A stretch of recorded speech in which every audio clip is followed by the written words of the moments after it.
Il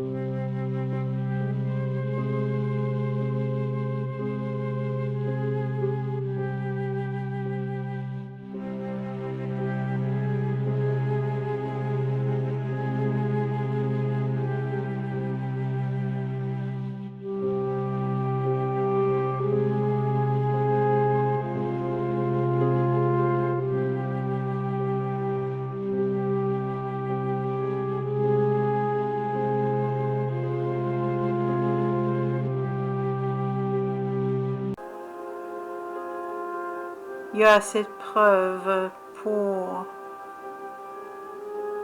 En fait, il y a beaucoup de personnes qui ont apporté les preuves dans l'histoire que Eric a bel et bien existé. Maintenant, j'ai un nouvel ordinateur et je suis pas tout à fait organisée encore. Alors, vous allez devoir m'excuser que mon message n'est pas vraiment préparé comme tel, mais je veux absolument, en cette journée particulière, faire l'enregistrement de ce message. Je vais d'abord faire la citation en anglais et je vais t'en faire la traduction, d'accord? Et puis le lien va être donné dans la description de la vidéo. Et si toutefois je n'y arrive pas pour une raison technique, je vais la mettre dans la section des commentaires. Alors la citation en anglais. Not all of what I mention is curable, but a lot is variously preventable and treatable. Ça a à voir avec la vidéo que j'ai postée, le diagnostic du fantôme de l'opéra. Diagnostic of the Phantom of the Opera by a paléopathologist. Ça, c'est un peu trop fort. Donc, c'est le diagnostic qui a été fait par un paléopathologiste. Et en français, ça se dit comme suit. Puis si tu veux connaître le diagnostic, bien, il faut écouter la vidéo. Diagnostic of the Phantom of the Opera by a paléopathologist. Traduction. Tout ce que j'ai mentionné n'est pas curable, mais une grande partie est évitable et traitable de différentes manières. Ça fait que dans le temps où Eric a existé, il n'y avait pas de pénicilline encore. Donc, il ne pouvait pas être traité avec la pénicilline. Par contre, je vais trouver l'information ici. C'est ça. Par contre, pour arrêter la progression de sa maladie, parce qu'en réalité, c'était bel et bien d'une maladie qu'il s'agissait ici, une maladie en fin de compte qui a été transmise par sa mère, ou par son père, ou par les deux. Mais pour certains, ayant passé par le canal vaginal, il avait la maladie en question. Et pour Eric, ça aurait été difficile de différencier le fait qu'il se disait laid et le fait qu'il avait la syphilis qui a été transmise par sa mère. Et parce que malgré qu'il n'était pas un catholique pratiquant, il reste qu'il est influencé, bien, surtout par la réaction de ses parents qui l'ont rejeté, particulièrement sa mère qui lui a tout de suite donné un masque à porter.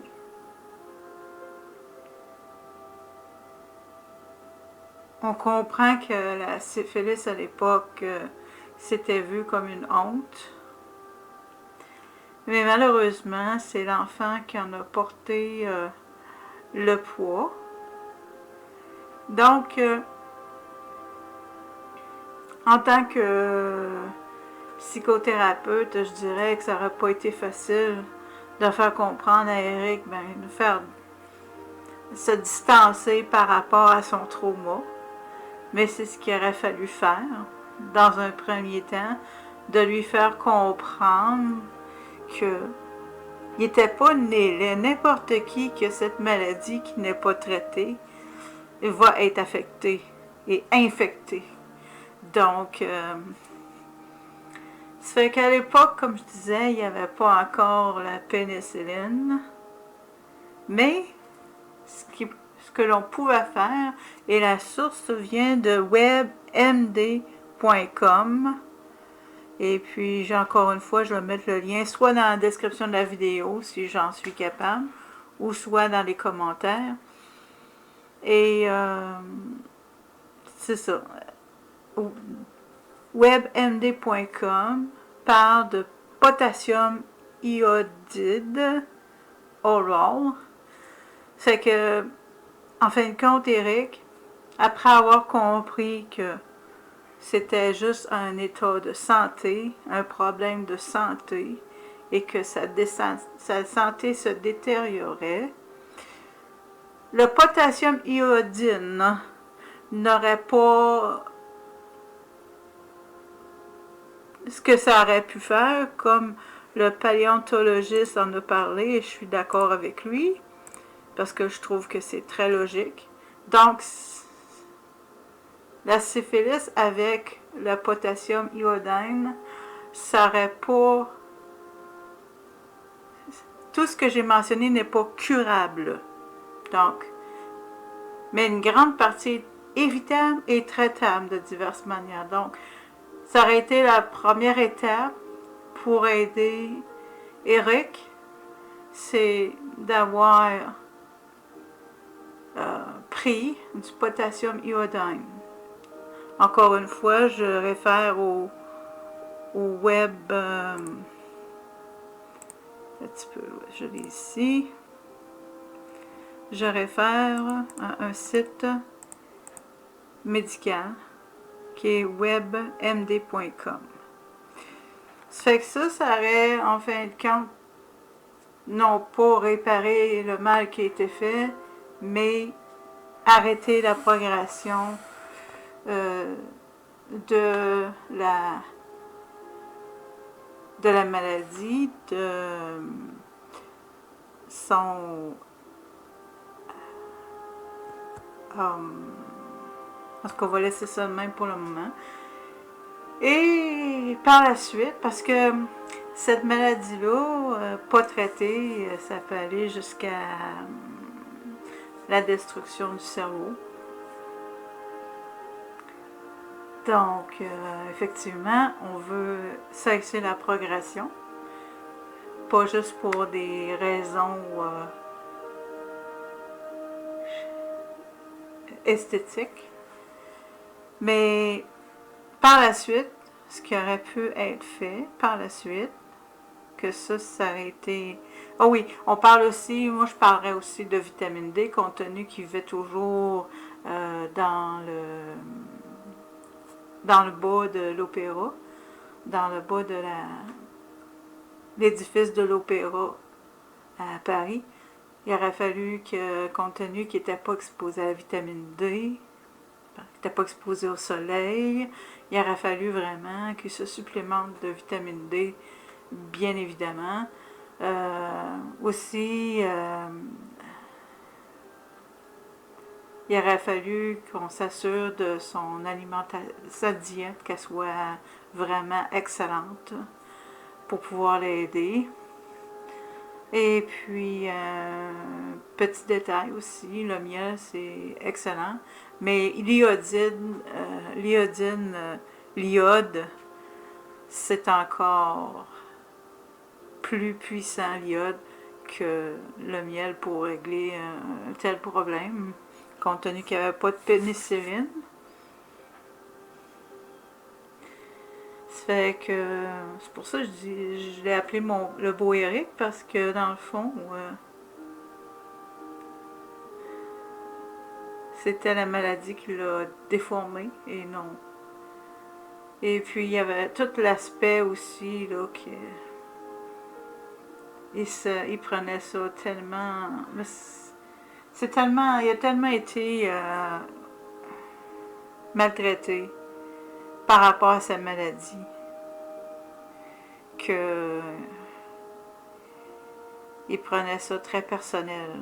Et bon, ça fait qu'il aurait fallu évidemment pouvoir en discuter avec lui.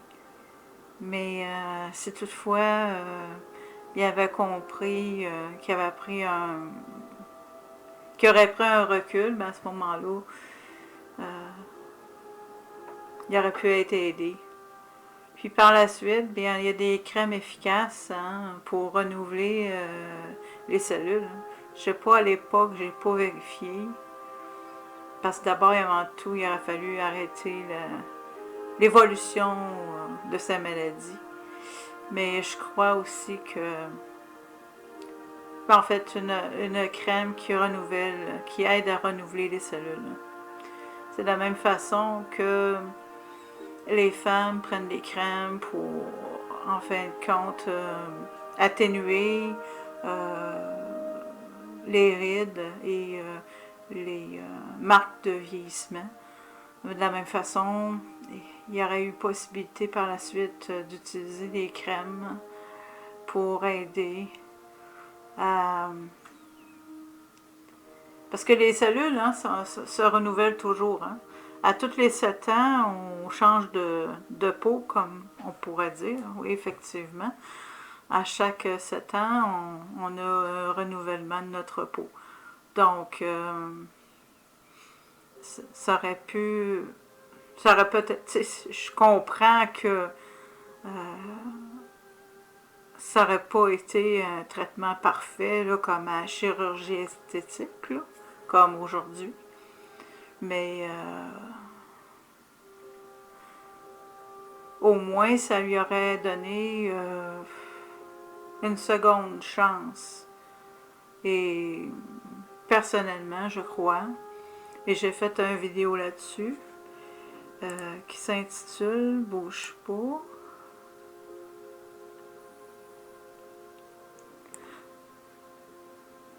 Il s'intitule « En un clin d'œil, Eric a passé d'égoïste et d'immature à un homme généreux, grand cœur et empathique. » Donc, cet homme-là, la façon que l'histoire s'est terminée, j'aurais bien aimé pour lui qu'il ait une seconde chance dans la vie.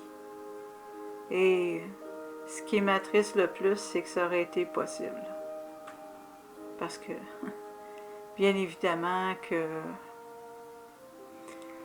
il y avait le tabou de l'époque, il y avait son trauma personnel, il y avait aussi la façon qu'il a été traité. C'est pas juste par ses parents qu'il a été maltraité aussi. Il a été dans un cirque où est-ce qu'il était maltraité en tant qu'enfant. Il se faisait appeler... il se faisait créer des noms par des adultes qui performaient dans ce cirque-là. C'est que... Et vraiment... La façon que l'histoire a terminé, cet homme-là aurait dû avoir une seconde chance. Et c'est ça. Je peux pas dire que ça m'attriste pas. Donc, j'ai décidé d'en faire une vidéo pour te le partager. Et puis, non seulement qu'il repose en paix, mais qu'il sache que